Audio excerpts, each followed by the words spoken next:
Muitas vezes, o lugar que deveria ser nosso refúgio é onde encontramos o inferno na terra. O sangue da família nem sempre protege, às vezes é o que mais machuca. Bom dia, meus queridos. Aqui é a vovó Geralda, com meus 78 anos bem vividos, os cabelos brancos que carregam histórias que muitos não acreditariam. Estou sentada aqui na minha varanda em Congonhas, Minas Gerais, com meu terço nas mãos, enquanto as cigarras cantam nos pés de jabuticaba do quintal. Antes de começar essa jornada difícil, queria contar um segredinho para todos vocês. A equipe desse canal está fazendo um novo sorteio de R$ 500, apenas para quem está assistindo esse vídeo.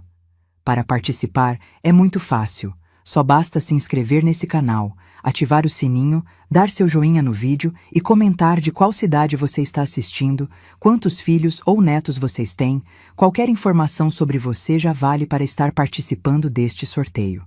Estou super ansiosa para ler e conhecer de onde vocês me acompanham. Vamos voltar para 1957, quando eu tinha apenas 8 anos. Nasci numa fazendinha pobre em Congonhas, bem no interior de Minas.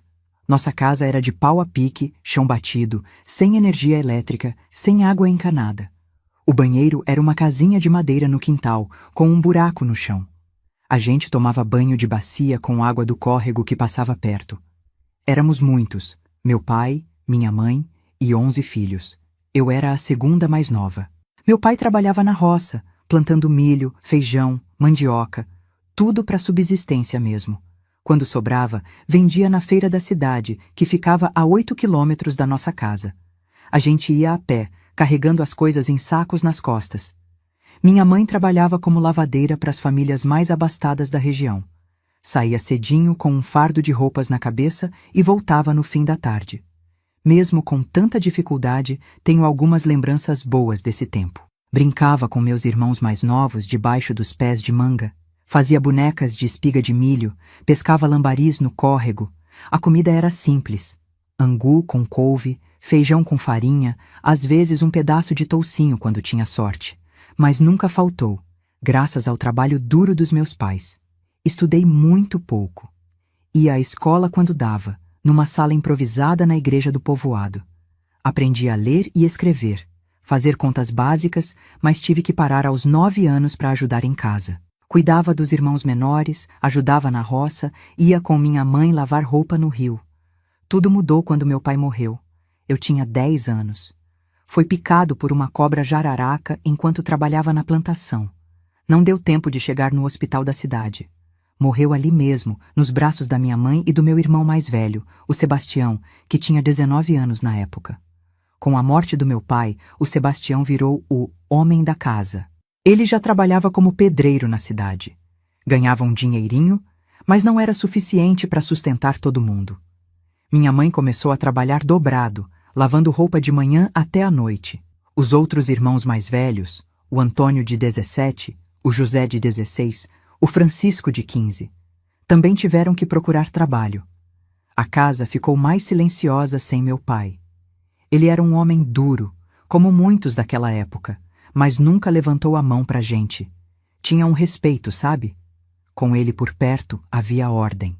Quando ele se foi, as coisas começaram a desandar. Sebastião começou a beber. Chegava em casa tarde, cheirando a cachaça. Gritava com todo mundo, especialmente com minha mãe. A coitada, já cansada de tanto trabalhar, apenas abaixava a cabeça e aceitava. Acho que ela tinha medo de confrontar, de perder o pouco sustento que ele trazia. Foi quando eu fiz 12 anos que tudo começou. Numa noite, minha mãe tinha ido dormir na casa de uma patroa que estava doente e precisava de cuidados. Eu estava dormindo no mesmo quarto que minhas 2 irmãs mais velhas, a Maria de 14 e a Aparecida de 13, e meu irmão caçula, o Pedro, de 6 anos. Acordei com uma mão tampando minha boca. Era o Sebastião. Ele cheirava a cachaça, suor e fumo. Seus olhos tinham um brilho diferente, que até hoje me dá arrepios quando lembro. Se você gritar, vou machucar o Pedro, ele disse no meu ouvido. E então, aconteceu. Não vou entrar em detalhes sobre o que ele fez. Vocês podem imaginar. Uma menina de 12 anos, sem entender direito o que estava acontecendo. Doeu. Doeu muito. Não só o corpo, mas a alma. Quando acabou, ele disse: "Isso fica entre nós. Se você contar para alguém, ninguém vai acreditar e eu vou fazer pior." Na manhã seguinte, não consegui olhar nos olhos da minha mãe quando ela voltou. Tinha vergonha, medo, confusão. Achei que tinha sido só uma vez, que ele estava bêbado, que tinha feito uma coisa ruim, mas que não repetiria. Estava enganada. Na semana seguinte, aconteceu de novo. E depois de novo. Sempre à noite, sempre com a mesma ameaça, sempre com a mesma dor. Depois de alguns meses, notei que minha irmã Maria também andava estranha. Chorava sem motivo, não queria ficar sozinha em casa. Um dia, peguei ela lavando os lençóis escondida, com manchas de sangue. Foi quando entendi que não era só comigo. Sebastião também estava fazendo aquilo com ela. Tentei conversar com minha mãe uma vez. Criei coragem depois de uma noite particularmente dolorosa. "Mãe, o Sebastião tá fazendo coisa ruim comigo de noite", disse baixinho enquanto ajudava ela a estender a roupa. Ela parou, olhou para o horizonte por um tempo que pareceu uma eternidade. Depois virou para mim e disse: "Melhor você do que eu, menina. Homem é assim mesmo. Aprende a aguentar calada." Aquelas palavras foram como uma facada no peito. Minha própria mãe sabia. E não ia fazer nada. Talvez por medo, talvez por dependência do dinheiro que ele trazia, talvez porque ela mesma tinha passado por coisa parecida. Nunca vou saber ao certo. O tempo foi passando e a situação só piorou. Quando eu tinha 13 anos, Antônio, meu segundo irmão mais velho, começou a fazer a mesma coisa. Deve ter visto o que Sebastião fazia e achou que também podia. Depois foi a vez do José, e mais tarde do Francisco. Aos 14 anos, eu já tinha sido abusada por 4 dos meus irmãos mais velhos. Cada um deles, quando começava, dizia a mesma coisa: "Se você já faz com os outros, vai fazer comigo também." Como se eu tivesse escolha, como se eu fosse culpada. Quando eu chorava ou tentava resistir, apanhava. Tapas, socos, puxões de cabelo. "Aprende a não reclamar", diziam. "Mulher tem que ser calada." Eu tinha marcas pelo corpo todo, mas ninguém perguntava. Na escola, quando ainda ia, inventava quedas, acidentes. As professoras desconfiavam, acho, mas naquela época, em assunto de família, ninguém se metia. As coisas foram piorando em casa. Sebastião perdeu o emprego de pedreiro por causa da bebida. Antônio começou a se envolver com jogo. José foi preso por briga numa venda. Francisco virou alcoólatra também. A responsabilidade de sustentar a casa caiu ainda mais sobre minha mãe, que já estava ficando doente de tanto trabalhar. Aos 15 anos, eu tentava ficar o máximo possível fora de casa. Ia com minha mãe lavar roupa, oferecia para fazer entregas na cidade, qualquer coisa para não estar lá quando meus irmãos chegassem. Mas nem sempre funcionava. Com o passar do tempo, os outros irmãos também começaram. O Paulo, o Joaquim, o Benedito, o Geraldo, um por um. Como se fosse um direito deles, como se eu fosse uma coisa que eles podiam usar. Até hoje não entendo como seres humanos, pessoas do mesmo sangue, podem fazer isso com uma menina. Minhas irmãs também sofriam. A Maria tentou fugir uma vez, mas trouxeram ela de volta. A Aparecida se casou muito cedo, com 14 anos, com um homem de 40, só para sair de casa. Saiu de um inferno para outro, porque o marido dela também era violento. Foi nessa época que comecei a frequentar a igreja do povoado. Não que eu acreditasse muito em Deus naquele momento, como poderia com tudo que estava acontecendo? Mas era um lugar onde me sentia segura por algumas horas. Ninguém me tocava na igreja. Ninguém me machucava. Sentava no último banco e ficava lá, quietinha, até ser hora de voltar. O padre, um senhor já idoso chamado Padre Antônio, notava minha presença constante. Um dia, depois da missa, ele veio falar comigo. "Minha filha, vejo você aqui todos os dias. Está tudo bem em casa?" Quase contei tudo, quase gritei toda a verdade, mas o medo era maior. Medo do que meus irmãos fariam se soubessem que falei. Então, apenas sorri e disse que estava tudo bem, que só gostava da paz da igreja. Aos 16 anos, minha vida já era um pesadelo sem fim. Todos os dias eram iguais. Trabalhar, sofrer, chorar escondida, rezar por um milagre que nunca vinha. Foi quando percebi que minha menstruação, que nunca foi muito regular, estava atrasada há mais de 2 meses. Meu corpo estava mudando. Minha barriga, sempre magra de tanta privação, começava a mostrar uma pequena saliência. Estava grávida. E o pior, não tinha ideia de quem era o pai. Podia ser qualquer um dos meus 8 irmãos que abusavam de mim regularmente. Tentei esconder o máximo que pude. Usava roupas largas, faixas apertadas na barriga, mas aos 5 meses ficou impossível disfarçar. Foi quando minha mãe percebeu. "Sua vagabunda!" gritou ela, me dando um tapa no rosto que me fez cair no chão. "Andou se oferecendo por aí? Agora vai trazer mais uma boca pra gente alimentar?" Tentei explicar que não tinha sido escolha minha, que foram meus próprios irmãos. Mas ela não queria ouvir. Talvez fosse mais fácil me culpar do que enfrentar a verdade horrível sobre os filhos que ela criou. Quando meus irmãos souberam, a reação foi ainda pior. Vagabunda, oferecida. Deve ter se engraçado com algum homem da cidade. Nenhum deles assumiu o que fazia comigo. Na frente dos outros, fingiam nojo, indignação. Como se não fossem eles mesmos que na calada da noite vinham ao meu colchão. Os abusos pararam durante a gravidez, pelo menos. Acho que tinham medo de machucar o bebê. Ou talvez o corpo grávido não despertasse o mesmo interesse. Mas as humilhações aumentaram. Era como se eu tivesse cometido o pior dos pecados, quando na verdade era a maior vítima daquela casa. E assim passei os meses da gravidez, trabalhando pesado mesmo com a barriga crescendo, comendo as sobras que me davam, dormindo num canto da cozinha porque já não me deixavam dormir no quarto com os outros. Sozinha, assustada, com uma criança crescendo dentro de mim. Uma criança que, apesar de tudo, comecei a amar. Era a única pessoa no mundo que era verdadeiramente minha. Meu Deus, como é difícil lembrar de tudo isso, mas preciso contar. Preciso que vocês saibam que essas coisas acontecem, que existem infernos dentro de casas que parecem normais por fora. Talvez minha história ajude alguém que está passando por algo parecido a buscar ajuda antes que seja tarde demais. Enquanto lembro as coisas que vivi naquela casinha de pau a pique, percebo que muita gente deve estar assistindo de lugares bem diferentes agora.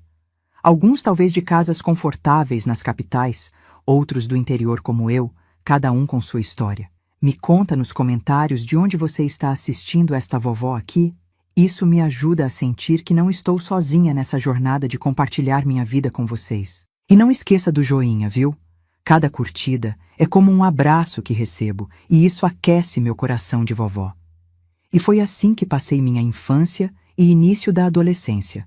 Uma menina que deveria estar brincando, estudando, sonhando com o futuro, mas que vivia um pesadelo diário nas mãos daqueles que deveriam protegê-la. O que eu não sabia é que o pior ainda estava por vir. O nascimento daquela criança inocente seria marcado por uma crueldade que até hoje, tantas décadas depois, me faz chorar ao lembrar. A barriga crescia a cada dia, como se fosse um relógio marcando o tempo da minha sentença. Os meses finais da gravidez foram os mais solitários da minha vida até então. Minha família me tratava como se eu tivesse uma doença contagiosa. Nas refeições, comia por último, com o que sobrava. No trabalho, ninguém aliviava minha carga. Mesmo com a barriga de 8 meses, ainda carregava baldes de água do córrego, esfregava roupa na pedra, ajudava na colheita. Nessa época, já estávamos em 1965. Eu via outras meninas da minha idade passando pela estrada, indo para a escola, algumas até namorando, sonhando com casamento. Enquanto isso, eu carregava dentro de mim não só um bebê, mas um segredo que me consumia por dentro como fogo lento. O único lugar onde encontrava algum consolo continuava sendo a igreja. Ia às escondidas quando podia, geralmente antes do amanhecer, quando todos ainda dormiam, ou no fim da tarde, dizendo que ia buscar lenha. Sentava no último banco e rezava. Não sabia direito pelo quê. Talvez por um milagre, talvez só pelo fim do sofrimento, de qualquer forma que viesse. Padre Antônio continuava me observando com aqueles olhos bondosos que pareciam enxergar através da minha alma. "Geralda", ele me disse uma vez, quando me encontrou chorando depois da missa. Seja o que for que esteja acontecendo, Deus não te abandonou. E eu também estou aqui. Quase contei tudo naquele dia. As palavras estavam na ponta da língua, prontas para saltar. Mas então lembrei das ameaças dos meus irmãos, do desprezo da minha mãe, do bebê que dependeria só de mim para sobreviver. Engoli o choro e as palavras, agradeci a bondade do padre e voltei para casa, para o inferno que chamava de lar.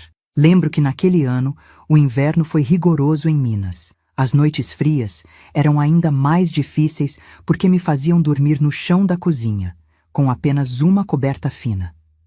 Meu corpo doía do trabalho pesado e da gravidez avançada. Meus pés inchavam tanto que mal conseguia calçar os chinelos velhos que usava. Foi numa dessas noites frias que ouvi uma conversa que gelou meu sangue mais que o vento que entrava pelas frestas da parede de pau a pique. Meus irmãos mais velhos, Sebastião e Antônio, conversavam no terreiro, perto da janela onde eu estava deitada. Quando essa criança nascer, temos que dar um jeito nela, dizia Sebastião, a voz alterada pela cachaça. Se alguém descobrir que a menina pariu, vão fazer perguntas. E se descobrirem o que aconteceu aqui, podemos dizer que nasceu morto, sugeriu Antônio. Enterramos no mato e pronto. Abracei minha barriga com força, como se pudesse proteger meu bebê daquelas palavras horríveis. Naquele momento, tomei uma decisão. Faria qualquer coisa para salvar aquela criança. Era a única pessoa no mundo que era realmente minha. A única que não tinha me machucado ou traído. O tempo ia passando e eu tentava pensar num plano. Fugir? Para onde? Sem dinheiro, sem documentos, sem ninguém para me ajudar, como sobreviveria nas ruas com um recém-nascido? Pedir ajuda ao padre? E se meus irmãos descobrissem e cumprissem suas ameaças antes que eu conseguisse sair dali? Comecei a esconder pequenas coisas. Um pedaço de pão aqui, algumas moedas ali, uma muda de roupa. Preparava-me como podia para o momento em que o bebê nascesse e eu precisasse protegê-lo, mesmo sem ter ideia de como faria isso. Minha mãe, nessa época, parecia ter envelhecido 20 anos. O trabalho duro, a pobreza, os filhos problemáticos, tudo isso tinha sugado sua força e até sua humanidade. Ela me olhava como se eu fosse uma estranha, não a menina que ela havia dado à luz. Às vezes, pegava seu terço e murmurava orações, olhando para minha barriga com uma mistura de desgosto e resignação. Vai parir no chiqueiro quando chegar a hora, disse ela secamente uma noite, enquanto eu gemia com as dores nas costas. Não quero sangue e imundície dentro da casa. Aquelas palavras me atingiram como um tapa. Parir no chiqueiro, como um animal? Era isso que eu valia para ela? Mas não tinha escolha, nem voz para protestar. Apenas assenti e engoli mais aquela humilhação. Os dias foram passando e eu sentia que o momento se aproximava. O bebê se mexia cada vez mais, como se também estivesse ansioso para sair daquele lugar. Ou talvez sentisse meu medo, minha angústia, e estivesse tentando me consolar do único jeito que podia. Uma noite, acordei com uma dor diferente. Mais forte, mais profunda, como se algo estivesse rasgando meu corpo por dentro. Tentei não gritar, não chamar atenção. Levantei-me com dificuldade e saí para o quintal. A lua estava cheia, iluminando o caminho até o chiqueiro abandonado. Os porcos tinham sido vendidos meses antes, quando o dinheiro ficou ainda mais curto. O chão era de terra batida, misturada com palha velha e excrementos secos. O cheiro era nauseante. As paredes de madeira tinham frestas que deixavam entrar o vento frio de julho. Foi ali, sozinha na noite, que me preparei para trazer meu filho ao mundo. As dores aumentavam, vinham em ondas cada vez mais próximas. Mordi um pedaço de pano para não gritar. Minhas mãos agarravam a palha suja, procurando algo para me apoiar enquanto meu corpo trabalhava naquele processo tão natural e tão assustador. Não sei quanto tempo fiquei ali, entre dores lancinantes e momentos de exaustão. Horas, provavelmente. O céu começava a clarear quando senti a urgência de empurrar. Sem ninguém para me guiar, segui o instinto do meu próprio corpo. E então, num momento de dor indescritível, seguido por um alívio súbito, meu bebê escorregou para o mundo. Para aquele chiqueiro imundo, para aquela vida que eu não sabia como proteger. Era uma menina, pequena, vermelha, coberta por aquela substância esbranquiçada que os bebês trazem quando nascem. E o mais importante, estava viva. Chorou. Um choro fraquinho que me encheu de pavor. Se alguém ouvisse... Com mãos trêmulas, cortei o cordão umbilical com uma faca enferrujada que tinha escondido dias antes. Usei trapos que tinha separado para limpar o rostinho, o corpinho delicado. Enrolei minha filha num pedaço de cobertor velho que tinha escondido no chiqueiro. Shh, minha pequena, sussurrei, beijando sua testa. Mamãe está aqui. Mamãe vai te proteger. Era uma promessa impossível nas circunstâncias, mas naquele momento eu acreditava nela com toda a força do meu coração. O sol já estava nascendo quando ouvi passos se aproximando. Era minha mãe, trazendo um balde d'água e alguns trapos. Acabou? Perguntou ela friamente, olhando para o bebê em meus braços. Sim, respondi, instintivamente apertando minha filha contra o peito. É uma menina. Ela olhou para a criança por um longo momento. Por um segundo, pensei ter visto algo em seus olhos, uma faísca de ternura, talvez, ao ver aquele rostinho inocente. Mas logo seu olhar endureceu novamente. Limpe tudo isso. Não quero ninguém perguntando por aí. E dê um jeito de manter essa criança quieta. Foi toda a ajuda que recebi. Nenhuma palavra de conforto, nenhum gesto de carinho para a neta recém-nascida. Apenas ordens práticas e a continuação daquele desprezo que tinha se tornado sua única forma de relacionamento comigo. Com dificuldade, limpei o chiqueiro o melhor que pude. Meu corpo doía terrivelmente, ainda sangrando do parto recente. Mas não tinha tempo para descansar, para me recuperar. Tinha uma vida para proteger agora. Dei um banho na minha filha com a água do balde, tirei aquele sangue, aquela sujeira toda. Ela era tão pequena, tão perfeita. Tinha os dedinhos completos, as sobrancelhas delicadas, os lábios que pareciam um botão de rosa. Como algo tão puro poderia vir de tanto horror? Batizei-a ali mesmo, jogando um pouco daquela água em sua testa. Maria da Luz, sussurrei. Luz porque era isso que ela trazia para minha vida escura. Maria em homenagem à mãe de Jesus, que também deve ter sofrido ao ver seu filho sofrer.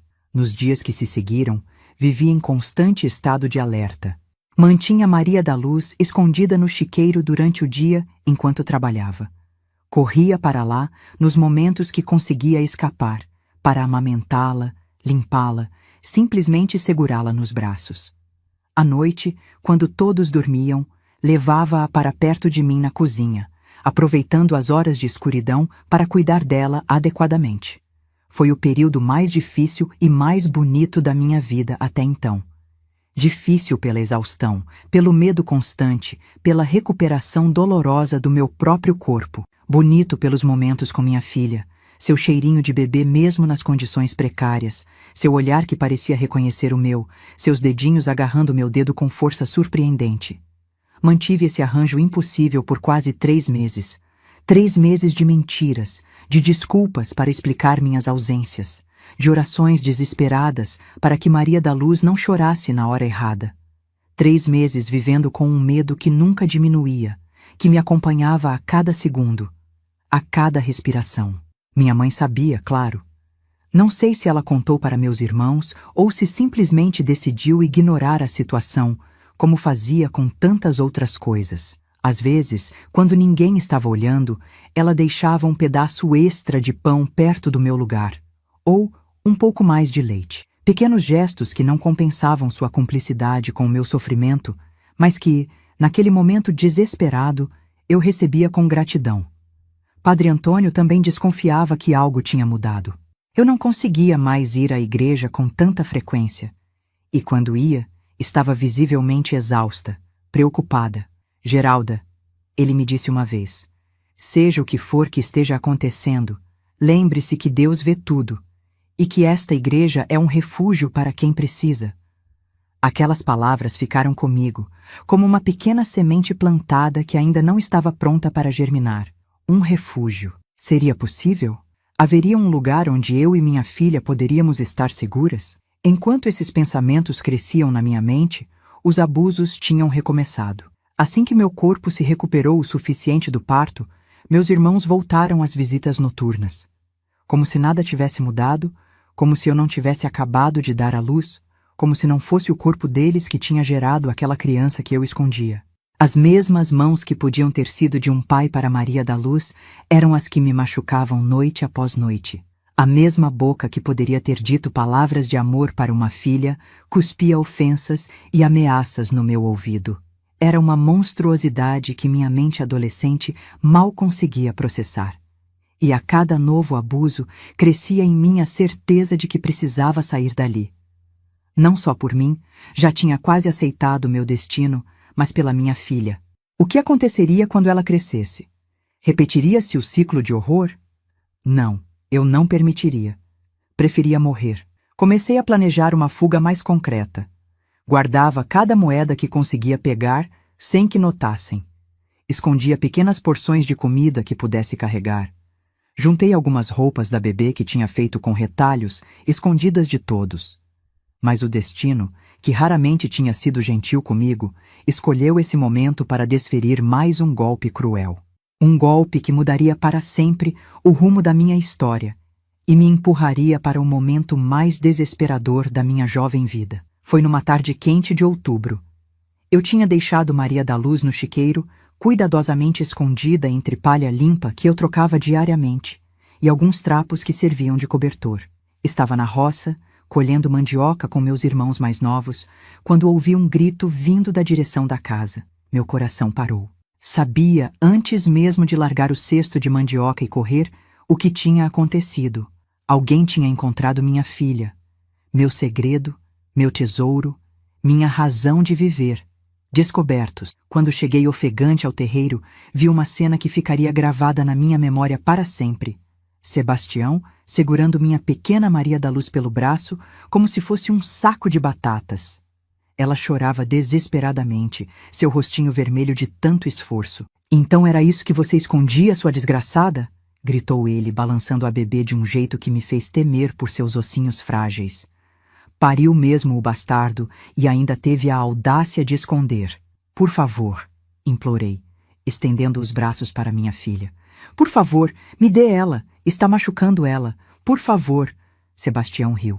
Aquela risada fria que eu conhecia tão bem e que sempre precedia algo terrível. "Você realmente achou que poderia esconder isso? Que poderia criar esta aberração debaixo do nosso nariz?" Os outros irmãos foram chegando, atraídos pelos gritos. Minha mãe apareceu na porta da casa, o rosto uma máscara indecifrável. "Mãe!" chamei desesperada. "Por favor, ajude! É sua neta!" Ela apenas olhou para o chão, para as próprias mãos, para qualquer lugar menos para mim e para o bebê que chorava. Seu silêncio era a resposta que eu já esperava, mas que ainda assim doía como uma faca. Sebastião passou a bebê para Antônio, que a segurou com o mesmo desprezo, a mesma brutalidade. "Vamos dar um fim nisso agora mesmo", disse ele. "Já devia ter feito isso quando nasceu." "Não!" gritei, avançando para tentar pegar minha filha. Fui detida por Francisco e José, que me seguraram pelos braços com tanta força que fiquei com marcas roxas por semanas. "Por favor, faça o que quiser comigo, mas não machuque ela. Ela é só um bebê." Minhas súplicas caíam em ouvidos surdos. Vi Antônio se afastando com minha filha, sumindo na direção da estrada que levava à cidade. Sebastião se aproximou de mim, o rosto contorcido numa máscara de ódio. "Você nunca mais vai ver essa criança", disse ele, a voz baixa e ameaçadora. "E se abrir a boca para contar para alguém, qualquer pessoa, sobre isso, eu te mato, entendeu?" Desabei no chão quando me soltaram, chorando com uma dor que parecia que ia me partir ao meio. Minha filha, minha pequena Maria da Luz, levada para onde? Para que destino? Naquela noite, deitada no chão da cozinha como sempre, mas agora com um vazio imenso nos braços que por 3 meses tinham segurado minha filha, tomei uma decisão. Não importava o que acontecesse comigo. Não importava as ameaças, os riscos. Eu precisava descobrir para onde tinham levado meu bebê. Precisava saber se ela estava viva, se estava bem. E então, de alguma forma, precisava pegá-la de volta e fugir daquele inferno para sempre. O que eu não sabia é que meus irmãos tinham outros planos para mim. Planos que não incluíam me dar tempo para procurar minha filha. Planos que quase terminaram com a minha vida, mas que, por uma reviravolta do destino, acabariam me levando para o único lugar onde eu poderia finalmente encontrar redenção. Os dias que se seguiram ao desaparecimento da minha Maria da Luz foram os mais sombrios da minha existência. Acordava todas as manhãs com aquela dor que só uma mãe separada do filho conhece.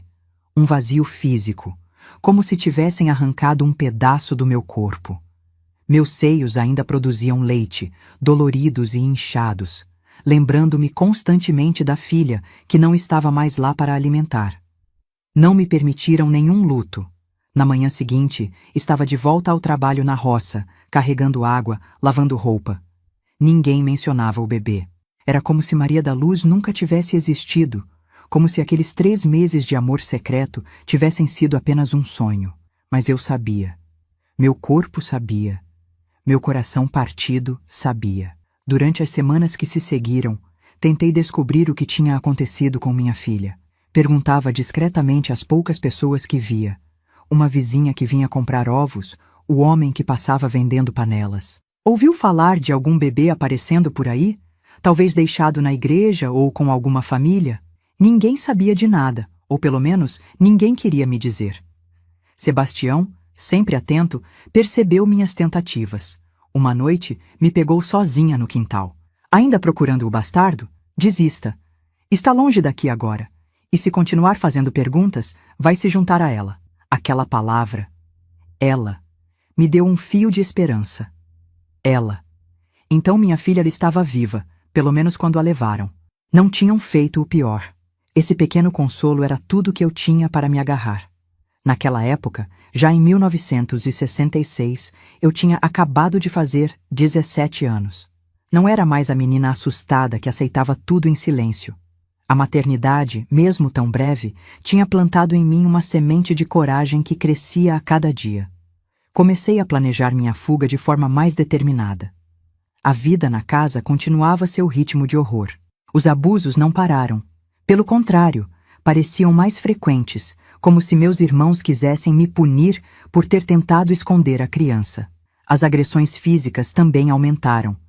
Qualquer pequeno erro, um feijão queimado, uma roupa mal lavada, era motivo para tapas, puxões de cabelo, empurrões. Minha mãe, nessa época, já estava muito doente. Anos de trabalho pesado e má alimentação tinham cobrado seu preço. Tossia constantemente, uma tosse seca que vinha das profundezas do peito. Estava magra, fraca, envelhecida além da idade.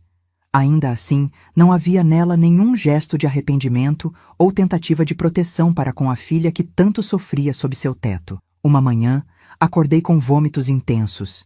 Meu estômago se revirava, rejeitando até a água que tentava beber. A princípio, achei que fosse alguma comida estragada. Mas quando o mesmo aconteceu no dia seguinte, e no outro, um terror gelado se instalou no meu peito. Estava grávida novamente. A realização caiu sobre mim como uma sentença de morte. Não poderia suportar tudo outra vez. A humilhação, as dores, o parto desumano e depois, inevitavelmente, perder essa criança também. Não aguentaria. Preferiria morrer. Naquela noite, chorei até não ter mais lágrimas. Sozinha no meu canto da cozinha, abracei a barriga ainda plana, onde crescia mais uma vida inocente, condenada a nascer naquele ciclo de horror. Me perdoe, sussurrei para aquele ser que mal tinha começado a se formar. Me perdoe por trazer você para este mundo terrível. No dia seguinte, tomei coragem e fui à igreja. Não para a missa. Não havia nenhuma naquele dia. Mas para falar com Padre Antônio. Já fazia tempo que não conseguia ir até lá, vigiada como era pelos meus irmãos. Aproveitei que todos tinham saído para trabalhar e minha mãe estava dormindo, exausta da febre que a consumia. Encontrei o velho padre cuidando do pequeno jardim ao lado da igreja. Quando me viu, seus olhos cansados se iluminaram. Geralda! Há quanto tempo, minha filha? Estava preocupado com você. Não aguentei. Desabei em lágrimas ali mesmo, no meio das flores que ele cultivava com tanto carinho. Entre soluços contei tudo, ou quase tudo. Falei dos abusos, da gravidez anterior, do bebê que tinha nascido e sido levado. Falei da nova vida que crescia dentro de mim e do meu desespero, do meu medo de passar por tudo aquilo novamente. Não mencionei quem eram os abusadores. Mesmo ali, desmoronando, o medo das ameaças dos meus irmãos era maior que minha necessidade de revelar toda a verdade. Padre Antônio ouviu tudo em silêncio, o rosto envelhecido, mostrando uma dor que refletia a minha própria. Quando terminei, ele pegou minhas mãos entre as suas. Minha filha, disse ele, a voz embargada, o que fizeram com você é um pecado terrível perante Deus e os homens. Você precisa sair daquela casa imediatamente. Posso ajudar, posso encontrar um lugar seguro para você. Oh, era tudo o que eu queria ouvir, tudo o que eu precisava, uma mão estendida, uma promessa de ajuda. Mas então pensei nos olhos frios de Sebastião, nas suas ameaças, na violência de que sabia que ele era capaz. E se ele descobrisse que eu tinha falado? E se ele viesse atrás de mim? Atrás do padre? Preciso pensar, respondi, enxugando as lágrimas. Tenho medo do que podem fazer se eu fugir. Volte amanhã, insistiu ele. Prometa que voltará, e teremos um plano. Prometi, com toda sinceridade. Realmente planejava voltar no dia seguinte, aceitar a ajuda oferecida, finalmente escapar daquele inferno. Mas o destino, mais uma vez, tinha outros planos para mim. Quando voltei para casa, encontrei minha mãe acordada, tossindo sangue num trapo sujo. Parecia ainda pior que de manhã, a pele amarelada, os olhos fundos. Mesmo depois de tudo, não pude evitar sentir pena. Preparei um chá de ervas que cresciam no quintal, o único remédio que tínhamos disponível, e a ajudei a beber. Por um momento, enquanto segurava aquela mulher frágil que um dia tinha sido forte, pensei em contar-lhe sobre minha nova gravidez, sobre meus planos de fuga. Talvez, diante da morte que claramente se aproximava, ela encontrasse em si algum resquício de amor materno, alguma vontade de me proteger, mesmo que tardiamente. Mãe, comecei, hesitante. Estou esperando outro filho. Ela me olhou longamente, a respiração difícil fazendo seu peito subir e descer com esforço. Por um momento, pensei ter visto um lampejo de tristeza, de remorso talvez, em seus olhos cansados. Mas quando falou, sua voz era a mesma de sempre, fria, distante. Dessa vez, eles não vão deixar nascer. Ouvi Sebastião falando. Um calafrio percorreu minha espinha. O que ele disse? Que não vão passar pela mesma vergonha de novo, que dessa vez vão resolver antes. Suas palavras confirmavam meu pior medo. Não apenas perderiam meu bebê depois do nascimento, planejavam impedir que ele sequer chegasse a nascer. Como, eu não sabia, mas conhecendo a crueldade dos meus irmãos, poderia imaginar. Preciso ir embora daqui, disse, mais para mim mesma que para ela. Minha mãe fechou os olhos, como se estivesse cansada demais para continuar aquela conversa. Depois de um longo silêncio, falou sem abrir os olhos. Vá. Você sempre foi a mais forte de todos nós. Fiquei chocada. Era a coisa mais próxima de amor ou aprovação que ela já tinha me dado em anos. Talvez a proximidade da morte estivesse amolecendo seu coração endurecido. Ou talvez fosse apenas o delírio da febre. De qualquer forma, aquelas palavras me deram uma força extra para o que viria a seguir. Naquela noite, enquanto preparava o jantar, observei meus irmãos ao redor da mesa. Sebastião e Antônio conversavam em voz baixa, me lançando olhares ocasionais que me deixavam em alerta. Os outros comiam em silêncio, exaustos do trabalho. Minha mãe estava deitada, incapaz de se levantar para a refeição.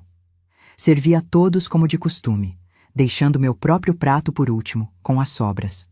Mas desta vez, não comi. Algo no modo como Sebastião sorriu quando coloquei o prato na minha frente me deixou desconfiada. Não está com fome? Perguntou ele, com uma falsa preocupação que fez meu estômago revirar. Coma. Precisa se alimentar. No seu estado. Então ele sabia.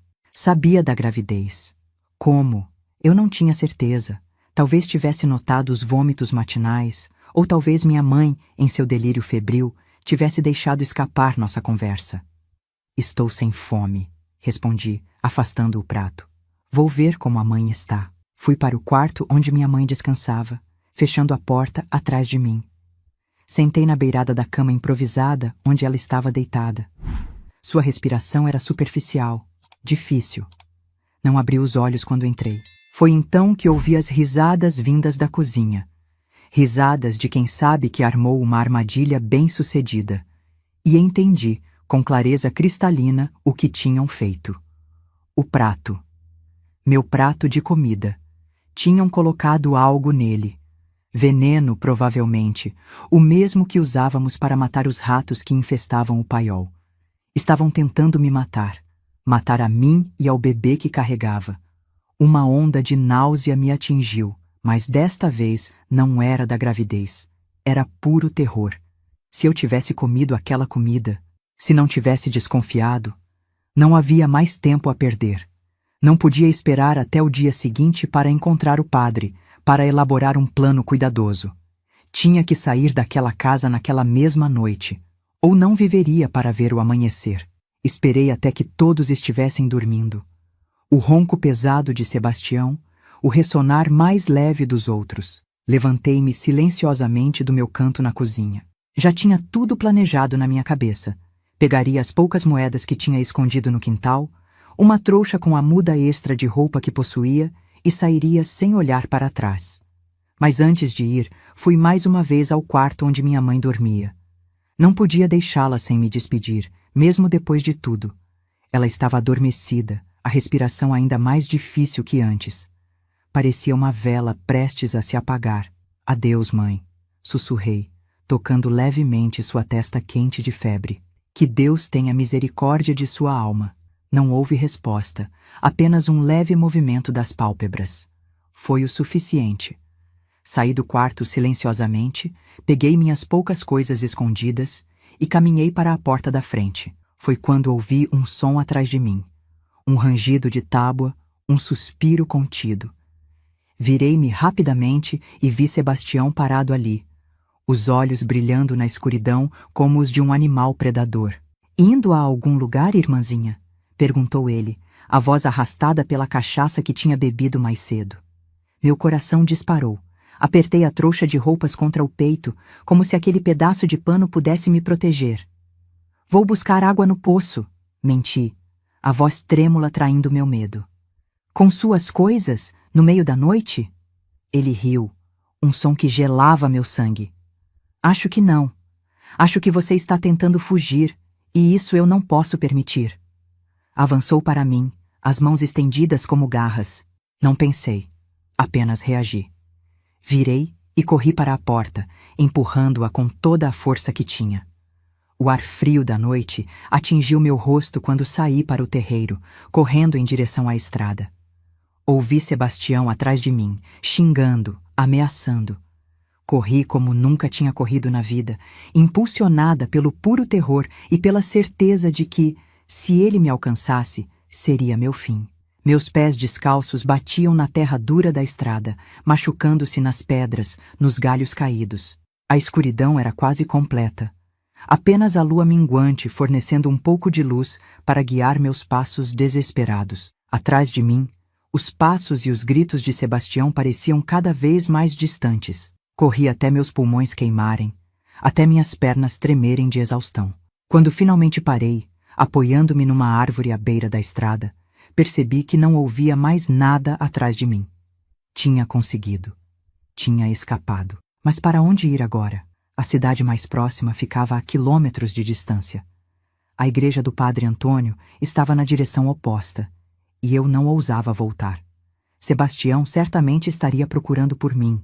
Talvez já tivesse acordado os outros irmãos para ajudar na busca. Decidi continuar pela estrada, na direção da cidade. Era minha única chance. Caminhei a noite toda, parando apenas para descansar brevemente quando minhas pernas já não me sustentavam mais. Quando o sol começou a nascer, eu já estava nos arredores da cidade de Congonhas. Era uma cidade pequena, mas para mim, que raramente saía da zona rural, parecia enorme e assustadora. As ruas de pedra, as casas aglomeradas, as pessoas começando a sair para o trabalho, tudo me causava uma sensação de desorientação e medo. Não conhecia ninguém ali. Não tinha para onde ir. Não tinha o que comer. As poucas moedas que tinha trazido comigo mal dariam para um pão. E estava começando a sentir uma dor estranha na barriga.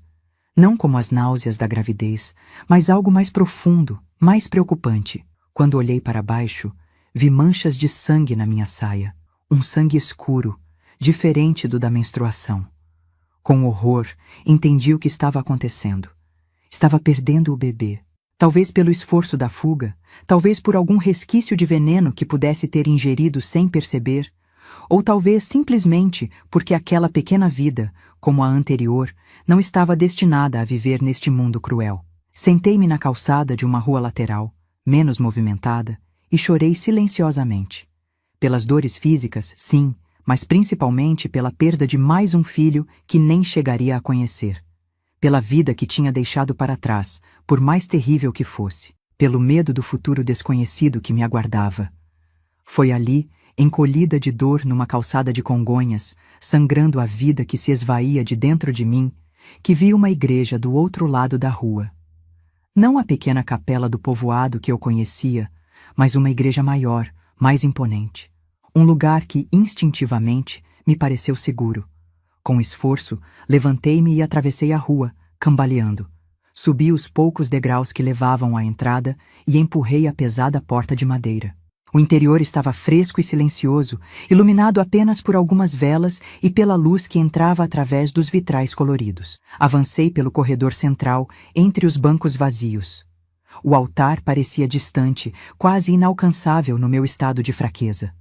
Mas continuei, um passo após o outro, guiada por alguma força que não conseguia explicar. Quando cheguei perto do altar, minhas pernas finalmente cederam. Caí de joelhos, as mãos agarrando a balaustrada que separava a nave do presbitério. A dor na barriga era agora insuportável, e podia sentir o sangue quente escorrendo pelas minhas pernas, manchando o chão de pedra sob mim. Ajude-me, sussurrei, sem saber ao certo se falava com Deus, com os santos cujas imagens me observavam das paredes, ou simplesmente com quem pudesse ouvir. Por favor, ajude-me. E então a escuridão me envolveu, misericordiosa em sua promessa de fim para a dor. A última coisa que vi foi uma figura se aproximando rapidamente.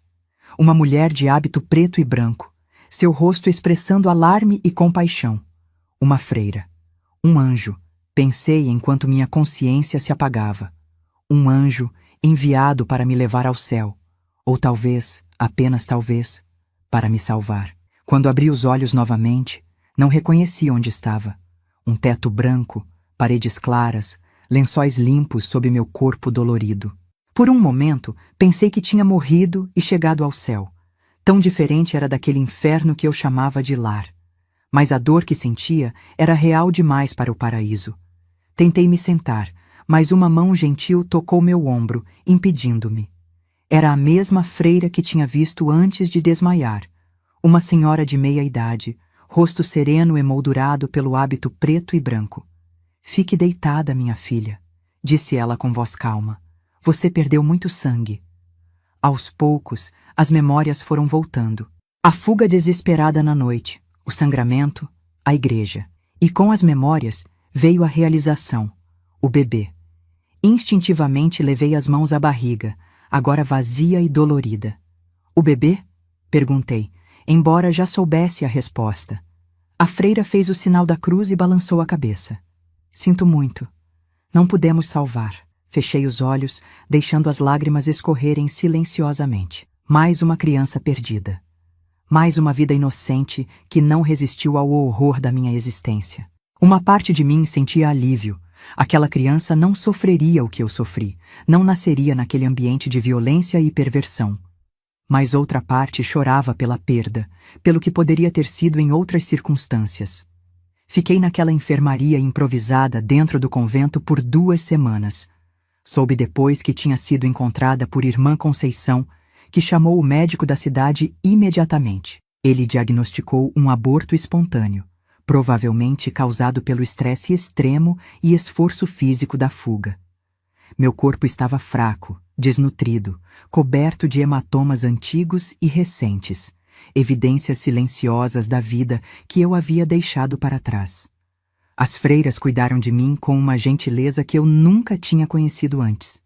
Alimentaram-me, limparam minhas feridas, providenciaram roupas limpas. Mais importante, não me julgaram, não me bombardearam com perguntas que eu não estava pronta para responder. Foi somente quando comecei a recuperar as forças que Irmã Conceição sentou-se ao lado da minha cama e perguntou, com aquela voz serena que se tornaria tão familiar para mim nos anos seguintes: "Você quer nos contar o que aconteceu, minha filha? Quem fez isso com você?" As palavras vieram como uma enchente depois de uma longa seca. Contei tudo. Os anos de abuso, a primeira gravidez, o parto no chiqueiro, minha filha arrancada dos meus braços, a segunda gravidez, a tentativa de envenenamento, a fuga desesperada. Falei sem parar, como se cada palavra expulsa do meu corpo fosse um veneno sendo drenado. Irmã Conceição ouviu tudo em silêncio, apenas segurando minha mão, seus olhos se enchendo de lágrimas conforme minha história se desenrolava. Quando terminei, exausta e vazia, ela fez algo que ninguém jamais tinha feito. Abraçou-me. Um abraço firme, maternal, que dizia mais que qualquer palavra poderia. "Você está segura agora", disse ela finalmente. "Ninguém vai machucá-la aqui." Acreditei nela. Talvez pela primeira vez na vida, senti que poderia confiar em outro ser humano. Nos dias que se seguiram, outras decisões precisaram ser tomadas. A madre superiora do convento, uma senhora idosa chamada Irmã Angélica, veio conversar comigo sobre o que eu queria fazer a seguir. "Podemos ajudá-la a encontrar trabalho na cidade, talvez como empregada em alguma casa de família", ofereceu ela.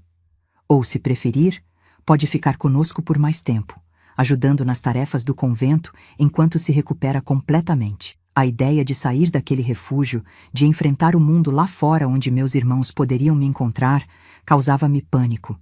"Posso ficar?" perguntei quase implorando. "Farei qualquer trabalho, não me importo se for pesado, só não quero voltar para lá." A madre superiora assentiu, compreensiva. "Você pode ficar o tempo que precisar. Todos nós temos nosso próprio caminho para a cura." Foi assim que comecei minha nova vida no convento de Santa Clara, em Congonhas. No início, fazia tarefas simples, ajudava na cozinha, lavava roupas, varria os corredores. Trabalhos não muito diferentes dos que fazia em casa, mas realizados num ambiente de paz e respeito que transformava completamente a experiência. Aos poucos, fui me abrindo para as outras freiras. Havia 12 delas no convento, de diferentes idades e origens. Algumas tinham entrado muito jovens, por vocação religiosa. Outras tinham vindo mais tarde na vida, após perdas ou desilusões. Todas me tratavam com respeito e carinho, embora eu fosse apenas uma ajudante, não uma noviça ou freira. Aprendi muito naqueles primeiros meses. A ler melhor, a escrever corretamente, a fazer contas mais complexas.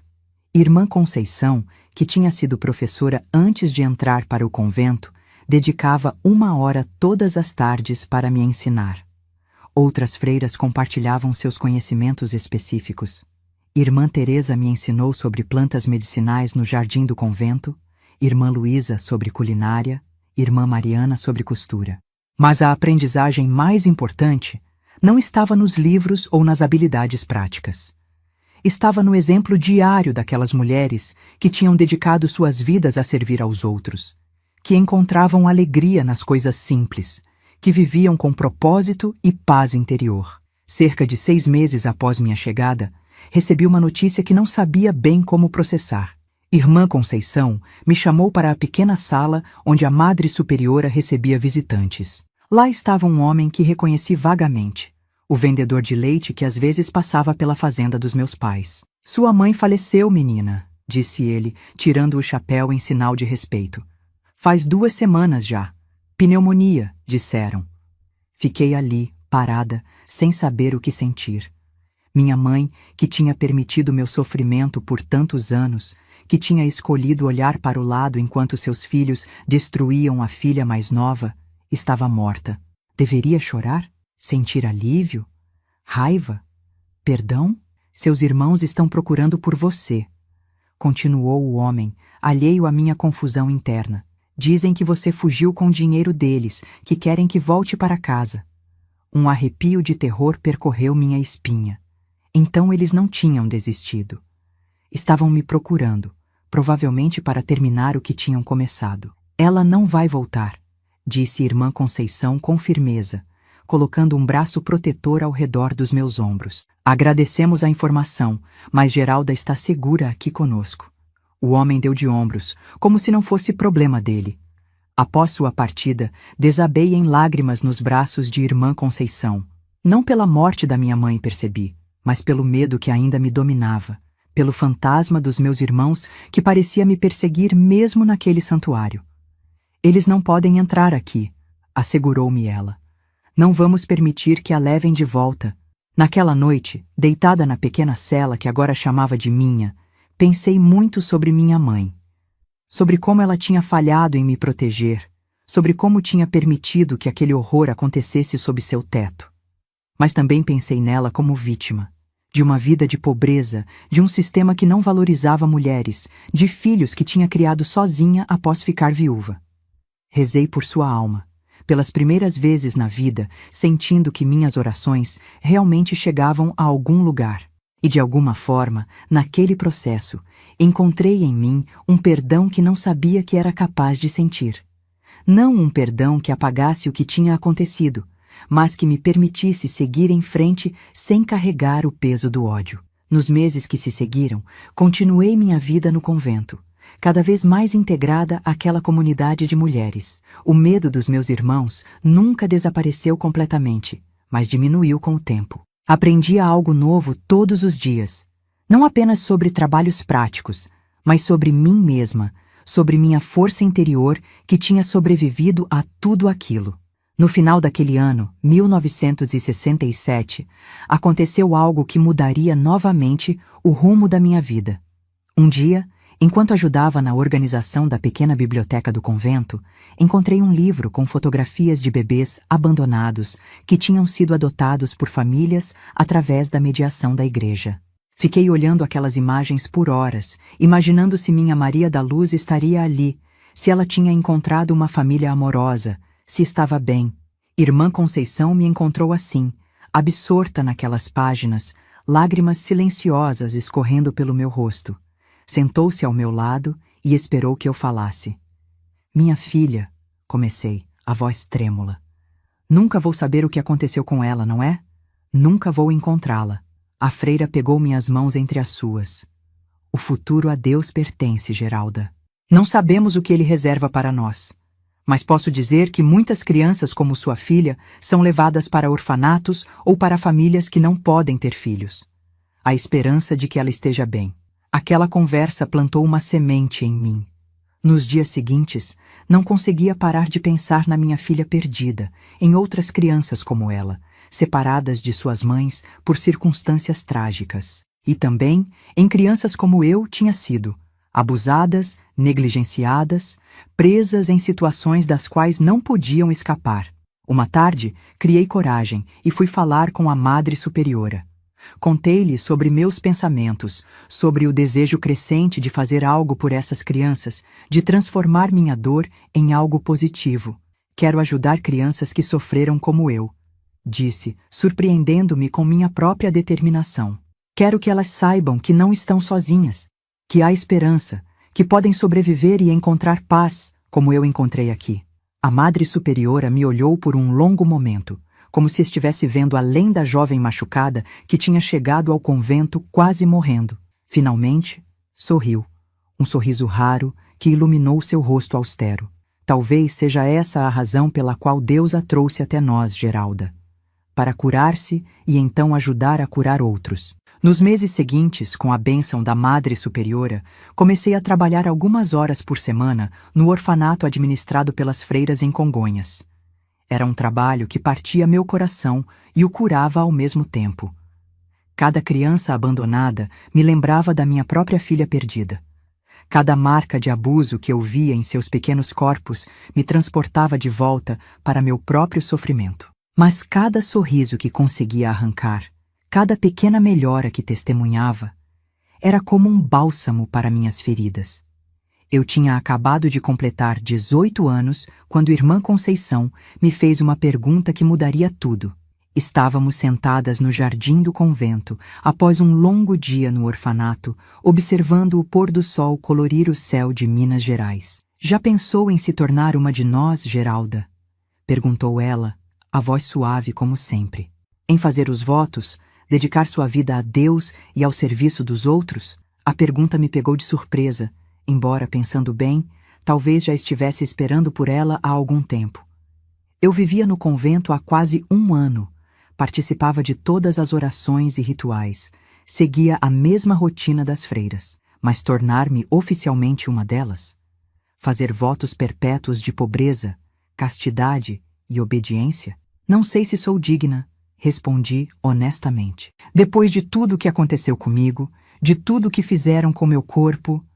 Irmã Conceição pegou minhas mãos, interrompendo-me. O que fizeram com você não diminui seu valor aos olhos de Deus.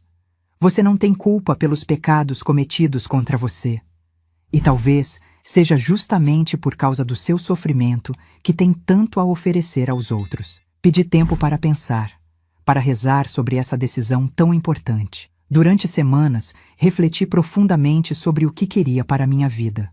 O convento tinha se tornado meu lar, as freiras minha família. O trabalho com as crianças abandonadas e abusadas dava sentido aos meus dias, transformava minha própria dor em algo útil. Mas havia também aquela parte de mim que ainda sonhava em encontrar minha filha um dia, que se perguntava se poderia ter uma família normal, uma vida fora daqueles muros, uma vida que aos 18 anos ainda estava teoricamente toda pela frente. No final, foi uma visita inesperada que selou minha decisão. Era uma tarde de domingo quando uma das noviças veio me chamar, dizendo que havia um homem perguntando por mim na portaria. Meu coração disparou imediatamente, o medo familiar tomando conta de mim. Seria um dos meus irmãos? Teriam finalmente me encontrado? Irmã Conceição foi comigo até o parlatório, onde recebíamos os raros visitantes. Através da grade que separava o interior do convento do mundo exterior, vi um rosto que não reconheci imediatamente. Um homem de meia-idade, barba grisalha, olhos cansados. "Geralda?" perguntou ele, e algo em sua voz despertou uma memória distante. "Sou eu", respondi cautelosamente. "Sou Joaquim, primo do seu pai. Vim de longe para encontrá-la." Fiquei tensa, desconfiada. O que um parente distante que mal conhecia queria comigo depois de tanto tempo? "Seus irmãos estão procurando por você", continuou ele, confirmando meus temores. "Sebastião, principalmente. Ele não está bem da cabeça. Diz coisas estranhas, que você precisa pagar pelo que fez, que você sabe demais." Senti o sangue fugir do meu rosto. Mesmo depois de tanto tempo, mesmo depois de tudo, eles ainda queriam me silenciar. O medo que pensei ter superado voltou com força total, congelando-me por dentro. "Por que está me dizendo isso?" consegui perguntar. O homem olhou para baixo como se envergonhado. "Porque ouvi rumores de que você estava aqui. E porque sei o que aconteceu naquela casa. Não tudo, mas o suficiente. Sempre suspeitei, mas nunca fiz nada. Carrego essa culpa comigo." Irmã Conceição apertou minha mão, dando-me força para continuar ouvindo. "Vim para alertá-la", prosseguiu ele. "Sebastião tem vindo a Congonhas regularmente. Está perguntando por você nas tavernas, nas lojas. É questão de tempo até descobrir sobre o convento, e ele jurou que vai acabar com você quando encontrá-la." Um silêncio pesado caiu sobre nós. A ameaça pairava no ar, quase palpável. Depois de alguns momentos, consegui encontrar minha voz novamente. "Obrigada por me avisar", disse, surpresa com a firmeza na minha própria voz. "Mas não tenho medo dele. Não mais. Encontrei meu lugar aqui, minha família, minha missão. Se ele vier, não me encontrará sozinha e indefesa como antes." O homem assentiu lentamente, parecendo impressionado com minha determinação. Após sua partida, Irmã Conceição me abraçou, seus olhos brilhando com o que pareciam lágrimas de orgulho. "Você é mais forte do que imagina, Geralda", disse ela. Sempre foi. Naquela noite, tomei minha decisão. Se Sebastião realmente me encontrasse, o convento seria o lugar mais seguro para mim. E mais que isso, eu queria pertencer oficialmente àquela comunidade que tinha me acolhido e salvado. Queria dedicar minha vida a fazer pelos outros o que tinham feito por mim. Na manhã seguinte, procurei a Madre Superiora e pedi para iniciar oficialmente meu noviciado. O caminho para me tornar freira seria longo, 2 anos como postulante, depois o noviciado e finalmente os votos. Mas estava determinada a seguir esse caminho, a transformar completamente a menina abusada e quebrada que tinha fugido descalça numa noite de outubro em uma mulher forte, dedicada a servir e proteger os mais vulneráveis. Nunca soube se Sebastião chegou a me encontrar. Talvez tenha desistido, talvez tenha sido impedido pela proteção que o convento me oferecia. O que sei é que, gradualmente, o medo dele e dos meus outros irmãos foi diminuindo, substituído pela certeza de que tinha encontrado o meu verdadeiro lugar no mundo. Em 1969, aos 19 anos, fiz meus primeiros votos, tornando-me oficialmente noviça. Recebi um novo nome, Irmã Maria da Luz, em homenagem à filha que nunca pude criar, mas cujo breve passar pela minha vida tinha me colocado no caminho da redenção. Era minha forma de mantê-la viva, de honrar o que tínhamos compartilhado naqueles poucos meses. Os anos seguintes foram de crescimento, aprendizado e serviço. Continuei trabalhando no orfanato, agora com mais responsabilidades. Estudei, completei minha educação formal, especializei-me em psicologia infantil através de cursos por correspondência. Queria entender melhor as crianças traumatizadas que atendíamos. Queria dar a elas o que eu mesma não tinha recebido: compreensão, apoio, ferramentas para curar. Aos 23 anos, em 1973, fiz meus votos perpétuos, comprometendo-me definitivamente com aquela vida. A jovem assustada que tinha entrado no convento sangrando e meio morta estava agora transformada numa mulher serena, propositiva, dedicada a fazer diferença no mundo através do seu trabalho com as crianças mais vulneráveis. E foi assim, meus queridos, que sobrevivi àquele inferno na terra. Não apenas sobrevivi, mas encontrei um propósito, uma missão. A dor não desapareceu completamente. Algumas noites ainda acordo com pesadelos. Algumas memórias ainda me fazem estremecer, mas aprendi a conviver com elas, a usá-las como combustível para meu trabalho, para minha dedicação às crianças que, como eu um dia, precisam desesperadamente de alguém que acredite nelas, que as proteja, que lhes mostre que há esperança além do sofrimento. E quanto à minha Maria da Luz, minha filha perdida, nunca a encontrei. Mas todos os dias, em cada criança que ajudo, em cada sorriso que consigo despertar num rostinho marcado pelo trauma, vejo um pedacinho dela. E isso me basta, isso me completa. Os anos seguintes à minha consagração como freira foram de profunda transformação.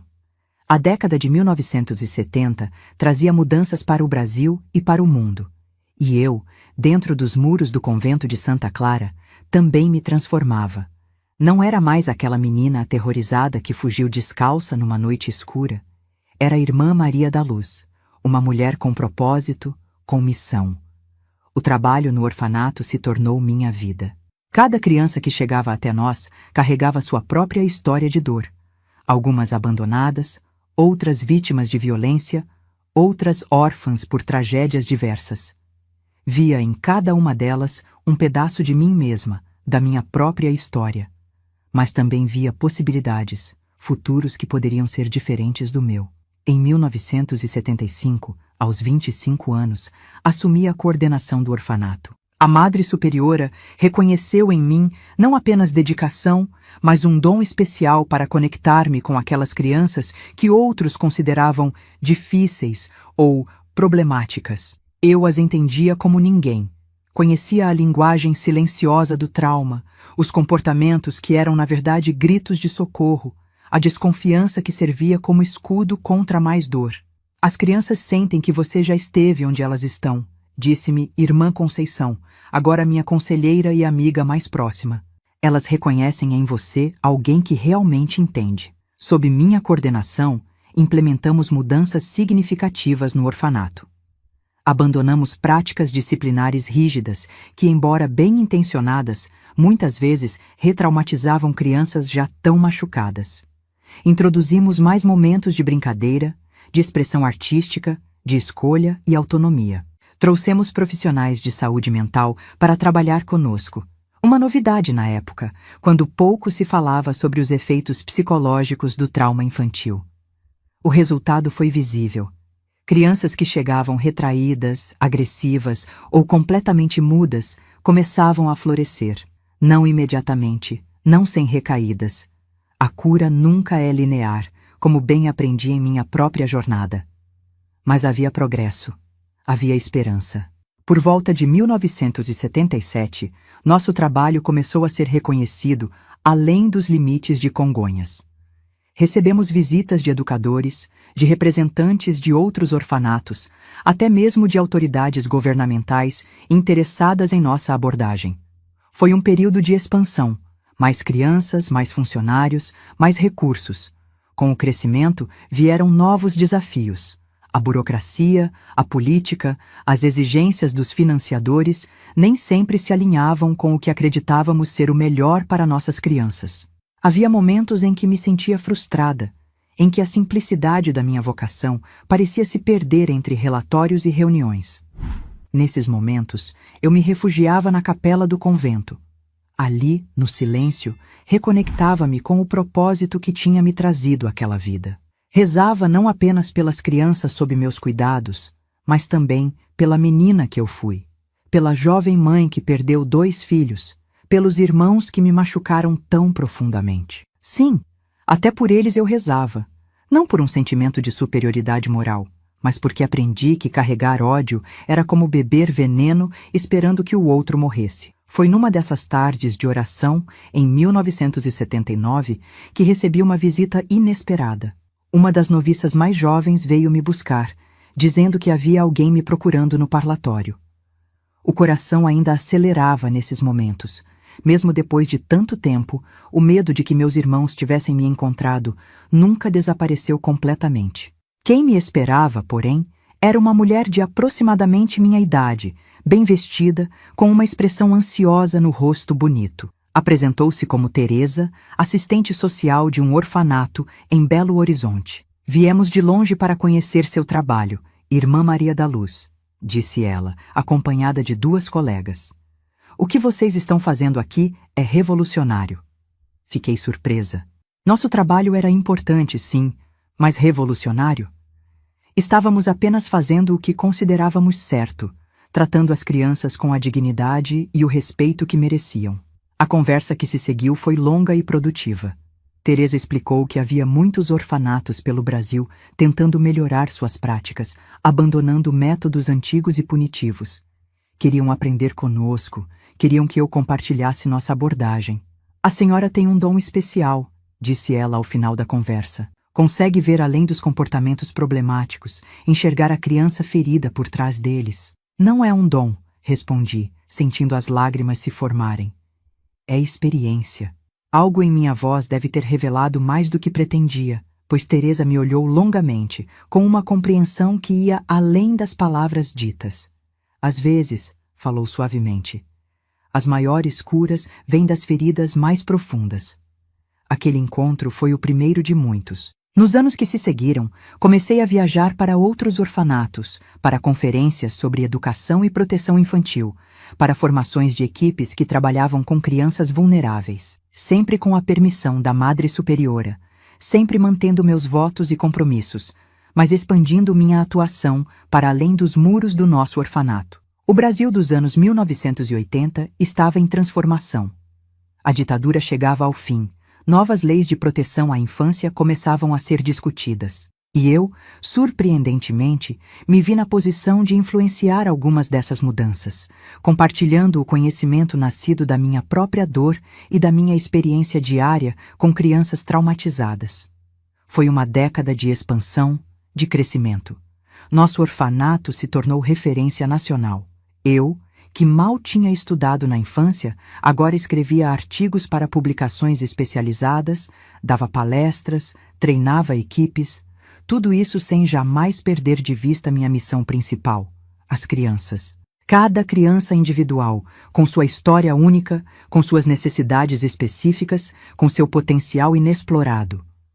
Em 1987, ocorreu um episódio que abalou profundamente minha paz recém-conquistada. Estava voltando de uma viagem a São Paulo, onde tinha participado de uma conferência sobre adoção, quando vi um rosto familiar na rodoviária de Belo Horizonte. Um rosto envelhecido, marcado pelo tempo e provavelmente pelo álcool, mas que ainda assim reconheci imediatamente. Sebastião. Meu irmão mais velho, o primeiro a me machucar, o líder dos outros, estava ali, a poucos metros de mim. Não me viu. Eu estava de hábito, algo que ele provavelmente nunca imaginou para mim. Fiquei paralisada, observando-o de longe. Parecia mais baixo do que lembrava, mais frágil. Estava mal vestido, sujo, cambaleando ligeiramente. Claramente, a vida não tinha sido gentil com ele. Por um momento, pensei em me aproximar, em dizer quem eu era, em confrontá-lo com tudo o que tinha feito, com a pessoa que eu tinha me tornado apesar dele, não por causa dele. Mas então ele virou-se e vi seus olhos, aqueles mesmos olhos que tinham me aterrorizado por tantos anos, e neles não vi remorso, não vi arrependimento. Vi apenas a mesma escuridão de sempre. Deixei-o ir sem me revelar. Não por medo, surpreendentemente, percebi que não tinha mais medo dele. Deixei-o ir porque confrontá-lo não mudaria nada. Não devolveria minha infância, não traria de volta meus filhos perdidos, não curaria minhas cicatrizes. E eu já tinha aprendido, ao longo dos anos, que algumas pessoas jamais reconhecem o mal que fazem, jamais mudam realmente. Aquele breve encontro, no entanto, trouxe à tona memórias e emoções que achei que tinha processado completamente. Nas semanas seguintes, os pesadelos voltaram. Acordava suando, gritando às vezes, revivendo os horrores do passado. Irmã Conceição, agora uma senhora idosa, mas ainda minha confidente mais próxima, percebeu minha perturbação. "O que aconteceu, minha querida?" perguntou ela uma noite, depois de me encontrar na capela às 3 da manhã, rezando para afastar os fantasmas que tinham voltado a me assombrar. Contei-lhe sobre o encontro com Sebastião, sobre como aquele breve vislumbre tinha reaberto feridas que pensei estarem cicatrizadas. E então, surpreendendo a nós duas, confessei algo que nunca tinha admitido em voz alta. Uma parte de mim ainda procura por ela, por Maria da Luz, minha filha, em cada criança nova que chega ao orfanato, em cada jovem mulher que vejo na rua com a idade que ela teria. Ainda procuro por ela. Irmã Conceição pegou minhas mãos, seus olhos cheios de compaixão. "É natural, Geralda. Ela é parte de você, sempre será. Mas lembre-se, você tem sido mãe para centenas de crianças ao longo desses anos. Não apenas uma mãe que alimenta e veste, mas uma mãe que compreende, que cura, que transforma vidas." Suas palavras me confortaram, como sempre. Mas também plantaram uma ideia que cresceria nos anos seguintes, a ideia de que talvez, apenas talvez, eu pudesse tentar descobrir o que tinha acontecido com minha filha. O Brasil do final dos anos 1980 e início dos anos 1990 estava em transformação profunda. O Estatuto da Criança e do Adolescente foi promulgado em 1990, trazendo uma nova era de direitos e proteções. Meu trabalho se expandiu para incluir treinamentos sobre essa nova legislação, consultorias para organizações que estavam se adaptando às novas exigências. Com mais visibilidade, veio também mais acesso a recursos e pessoas influentes. Em 1992, durante um seminário em Brasília, conheci uma juíza da vara da infância que se interessou pela minha história. Não pela parte dolorosa da minha infância, que mantinha privada, mas pela minha jornada de transformar o orfanato de Congonhas em um modelo de cuidado infantil centrado no trauma.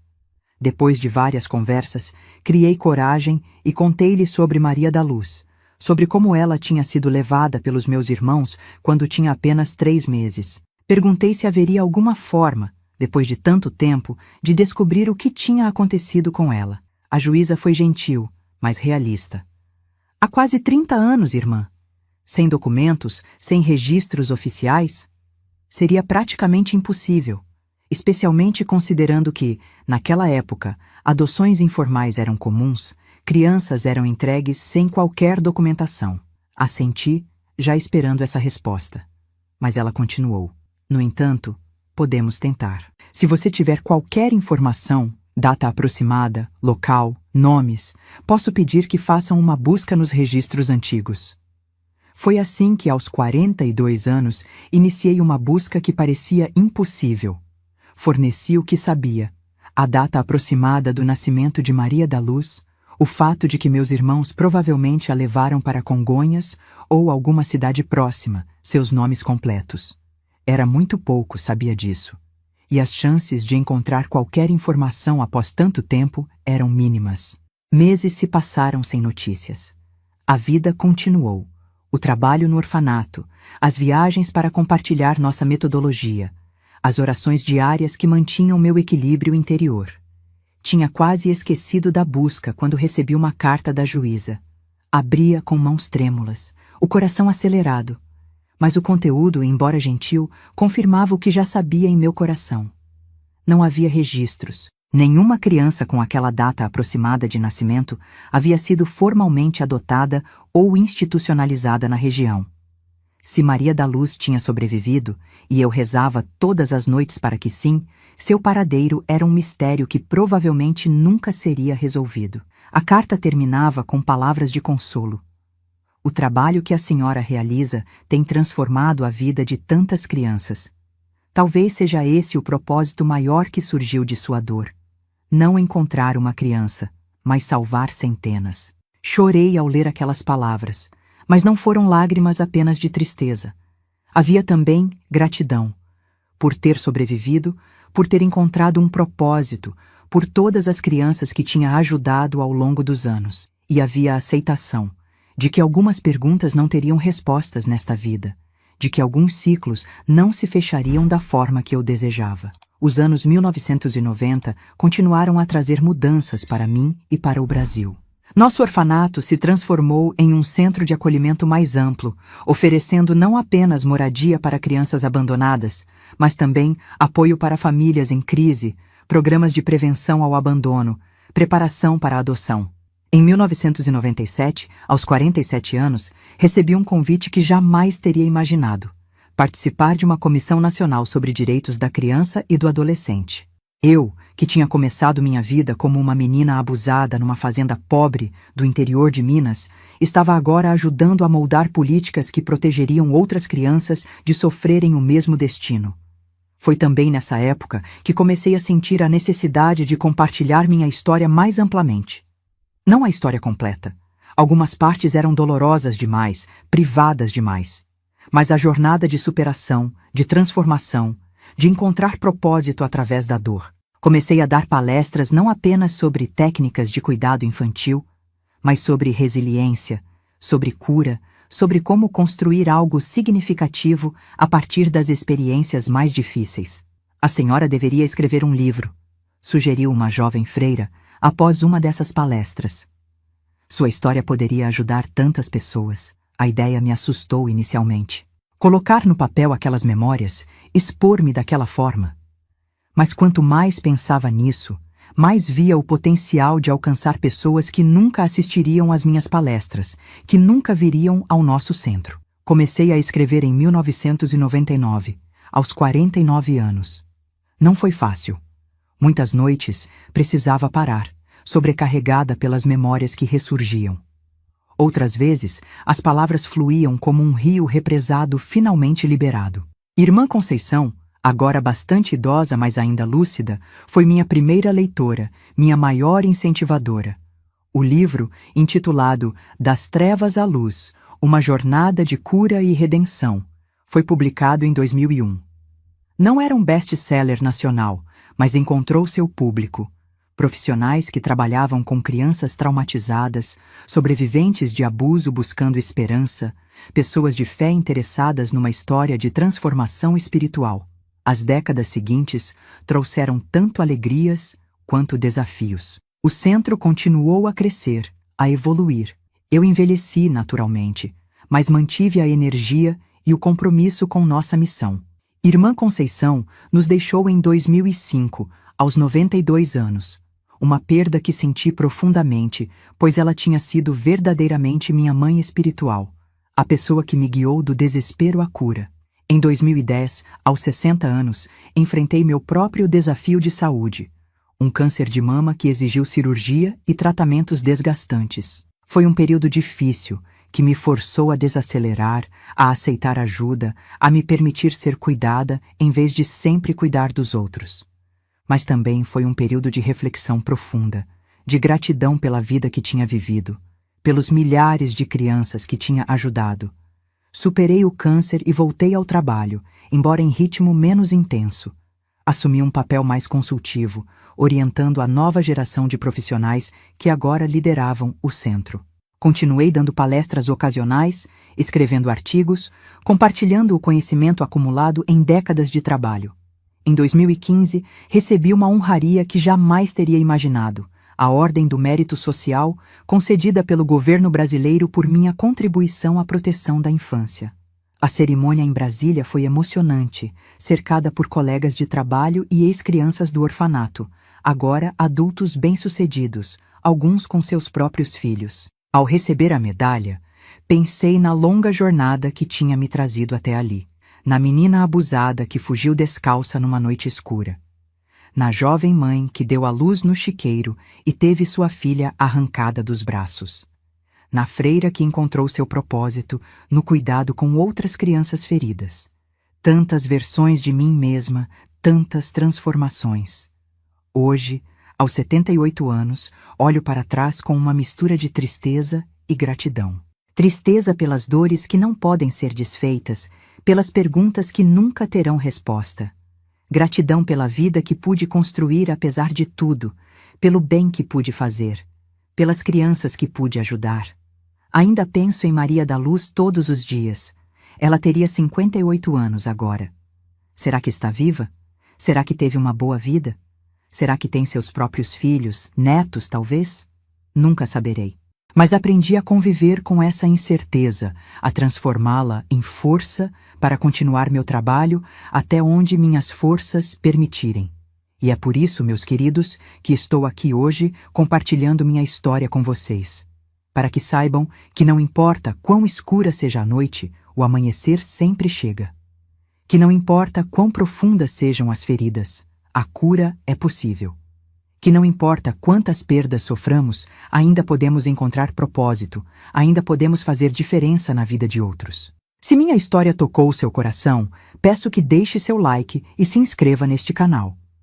Cada inscrição, cada curtida me ajuda a continuar compartilhando histórias como a minha, alcançando pessoas que talvez precisem ouvir que sim, é possível sobreviver às piores tempestades que a vida nos manda. E se quiserem continuar essa conversa, entrem no nosso grupo de WhatsApp. O link está na descrição do vídeo.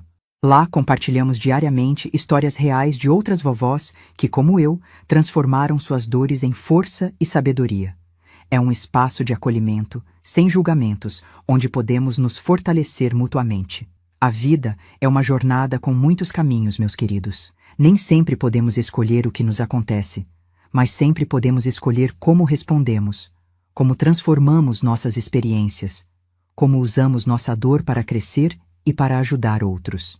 Essa é a verdadeira libertação, a verdadeira cura, não a ausência de cicatrizes, mas a transformação delas em ponte para alcançar outros corações feridos. Um abraço carinhoso desta vovó que aprendeu, da maneira mais difícil, que nossa maior força geralmente se revela justamente nos momentos em que pensamos não ter força alguma.